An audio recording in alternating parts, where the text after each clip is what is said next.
Welcome to The Factor Uncensored. Thank you for joining us tonight. Now, the FDA has made access to birth control a lot easier. The first over-the-counter birth control pill has been approved, called the O pill. There's no age restriction on who can buy it. Women's health advocates believe this is an important step towards restoring women's reproductive rights 1 year after Roe versus Wade was struck down here in this country. Now, let's talk about it. Joining me now in studio, OBGYN, Dr. Marcel Thompson, parent Demetrius Walker, and Desiree Vienne, who has talked about not ever wanting a damn baby. Glad to have you here on The Factor Uncensored. So, if you're sexually active, this is good news, right? It's great news. So your thoughts on this decision from the FDA?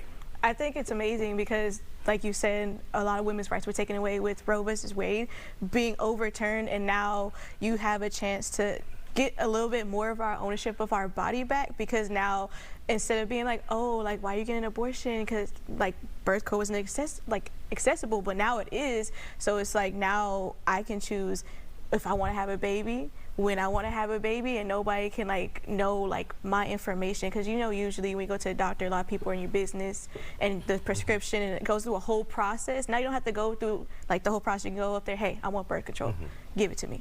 And I think it's really good. Demetrius Walker, let's bring you into this conversation. As an individual who's now a single father with a daughter, raising your daughter, what do you think about this idea that you can get birth control over the counter? Think about now and the future with that daughter. Okay, well, actually I have a son. But, you know, I'm grateful for this change in the law because, first of all, I remember being 17 years old and going into a Valero, and I was able to buy horny goat weed, you know, which was completely irresponsible, you know, for me to be able to access that, because that was able to, you know, help me create a baby. So why should we not be able to prevent having a baby at a time that we're not ready to do so? So I think it's a wonderful decision. I think for, you know, both men and women, I think this is a great thing for our country. Dr. Thompson, your thoughts on this? First of all, we know the traditional birth control method, the birth control pill, has been very effective. Correct. Is it the same with the O pill? Can you still have that that rate of effectiveness when it comes to preventing a pregnancy, an unwanted pregnancy? Oh, yes. Birth control pills come in two forms, one with estrogen and progesterone. This particular pill is what we call just a progestin.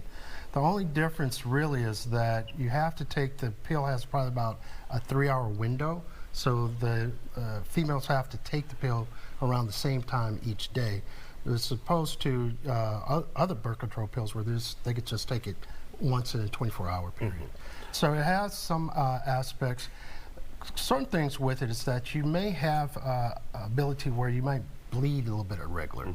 That's the only caveat that I have with this particular way of giving the medication like this, because some women will start it, they may have some irregular bleeding. If they do have some irregular bleeding, they need to go see their GYN doctor. But for the most part, we've used this birth control pills for years, particularly women who were breastfeeding.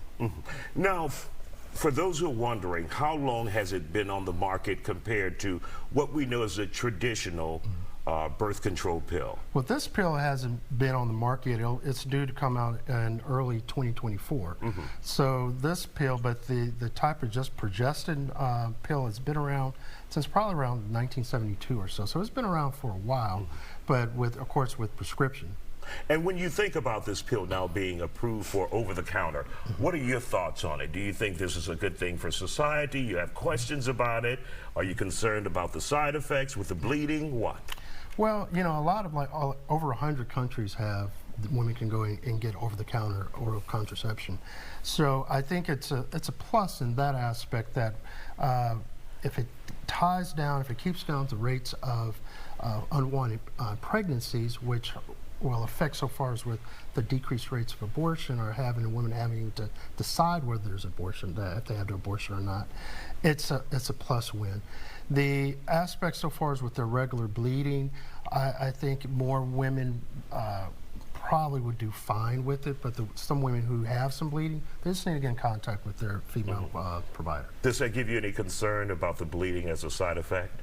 Not really, because birth control has a lot of side effects regardless of it.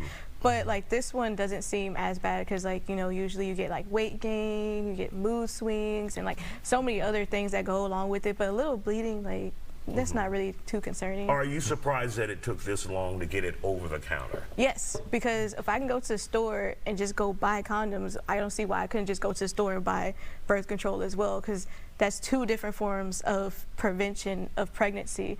And I don't see why it took so long for women to get their form of, you know, contraceptive available over the counter where men have had it for years. And Demetrius, this question is for you. If you're in a relationship, do you feel like your significant other should let you know that now they are able to get that over-the-counter birth control pill, and do you need to know that she's taking it? Do I need to know? I would prefer to know, you know, just so that I can prepare myself mentally to know whether or not a condom should be in play. So yes, I would love to have that conversation if we're engaging in physical intimacy. I think it's something that we should be able to discuss and talk about. And you know, I am also looking forward to men being able to have a pill that we can take. Really hoping that we can get that pushed through. I don't know if that's something that's coming down the line, but I would love for, you know, myself as well as my son to have access to a male birth control pill as well. We want to thank you all for joining us here on The Factor Uncensored.